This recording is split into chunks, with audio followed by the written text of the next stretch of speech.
In this video, we'll go through the steps that you need to take to attach your existing website to Dreamweaver. First of all, you're going to need to get Dreamweaver installed on your computer. Dreamweaver is not a free product. You need to buy it, and it's currently running for students. You can get the Creative Cloud for about $20 a month. I think that you can get it for the duration of the course, which we'll be using Dreamweaver for at least a couple of months. Good thing is though is that you can't get a free trial. Be sure that on the link that I have included to this assignment, you find the free trial and download that. You'll need to sign in or create an Adobe ID. That's free, and then install it. Our Central students have free access to Dreamweaver in the IDT lab in the second floor, B267. Be sure to come in if you don't have access to Dreamweaver. Once you install Dreamweaver, go ahead and launch it. That's what I'm going to be doing here. Dreamweaver. And I'll show you how to set up your site. The properties that I gave you for the settings for your FTP server are the same, but obviously this is going to be just a little bit different.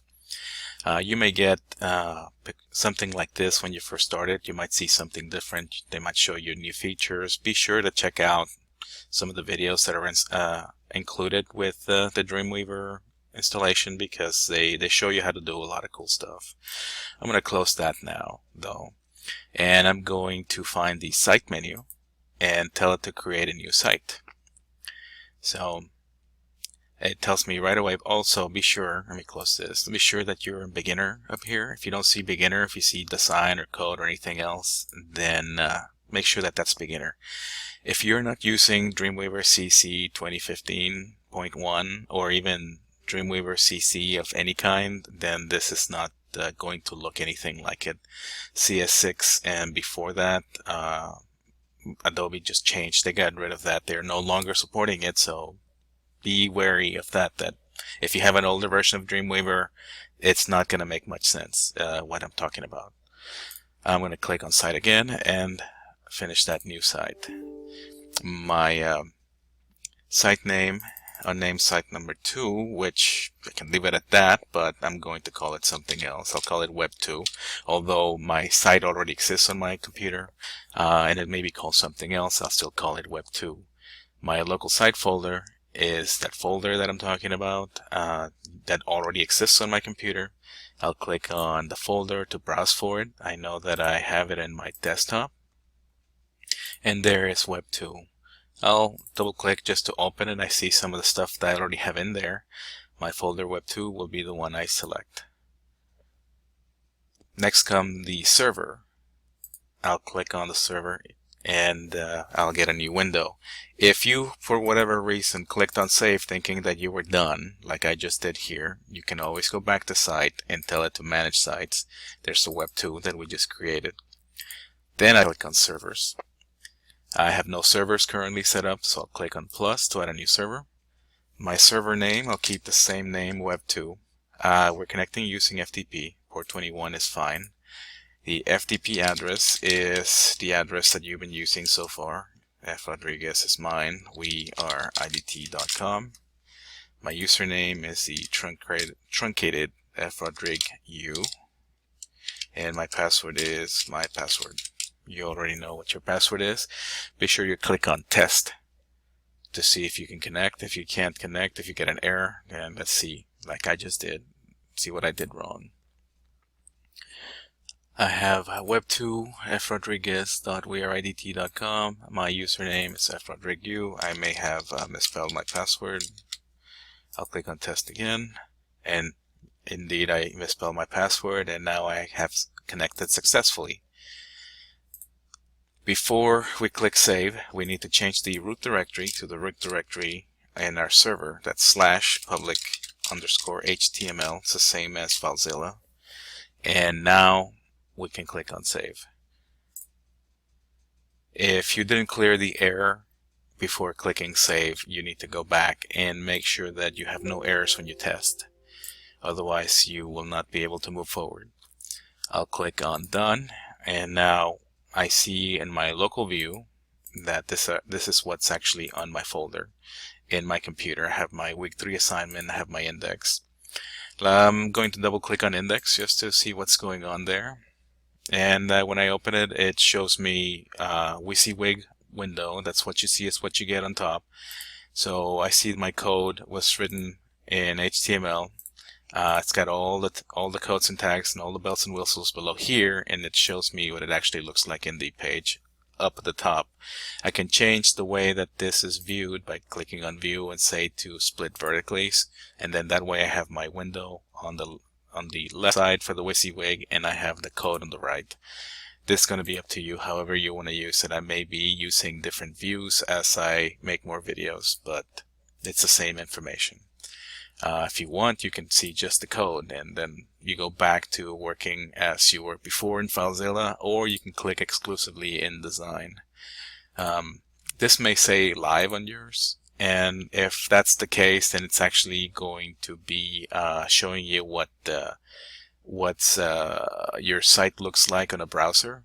For the purposes of these few lessons, I'm going to stick to Design on this view, and I will keep on splitting it so that we can see both of them at the same time. Just a quick thing that you can do, especially if you haven't done it like I haven't. I'm going to make some changes, and I'm working on the design window on top, and you'll see that the changes will be shown in the code below. I tell you to visit my blog, and then below that I'm going to type in assignments and enter, and you'll see that that's being coded below. I'm going to say week 3 because I know that I already have the week 3 assignments up here. The week 3 folder is minimized, so I'll click on plus, and it shows me that I have an index file there. So I'm going to highlight the words that I just typed in, week 3. You'll see how the code is reacting. And I'm going to link this text, week 3, to that page. Very simple to do. Below, I have the properties. If you don't see the properties, be sure to click on Windows and make sure the property is checked. Otherwise, just leave it checked so that you can keep on working there. The link, I could type it in here just as I could before and say that it's // and bring it up to the top directory. But Dreamweaver is a little bit friendlier than that. Next to the link window, there is a little target that says point to file.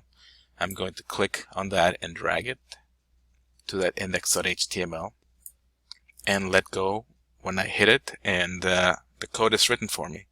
There's my href with week 3, etc. I could even tell it to open it up in a new target window so that it opens up a new window whenever that happens.